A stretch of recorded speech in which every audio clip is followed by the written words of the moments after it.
একটি সবুজ বন ছিল। বনে ছিল একটি ভয়ঙ্কর বাঘ, আর ছিল একটি শান্ত স্বভাবের ছাগল।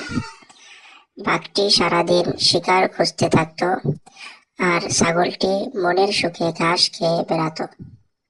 একদিন ছাগলটি ভুল করে বাঘের সামনে পড়ে গেল। অমনি বাঘ গর্জে উঠল। বাঘটি বলল, আজ তো ভালোই খাবার পেয়ে গেলাম। অমনি ছাগলটি ভয় পেয়ে উঠল। কিন্তু ছাগলটি বুদ্ধি করে বলল, মামা, আপনি এখন আমাকে খেলে আপনার ক্ষুধা নিবারণ হবে না, বরং আমি আপনাকে আরো বড় শিকার এনে দিতে পারি।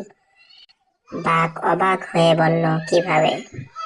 ছাগল বলল, এই বনের পাশে একটি পাহাড় আছে, সেখানে অনেক মোটা মোটা ছাগল থাকে। আমি আপনাকে সেখানে নিয়ে যাব। বাঘ লোভে পড়ে রাজি হয়ে গেল। ছাগলটি তাকে নিয়ে একটি গভীর কুয়ার কাছে গেল।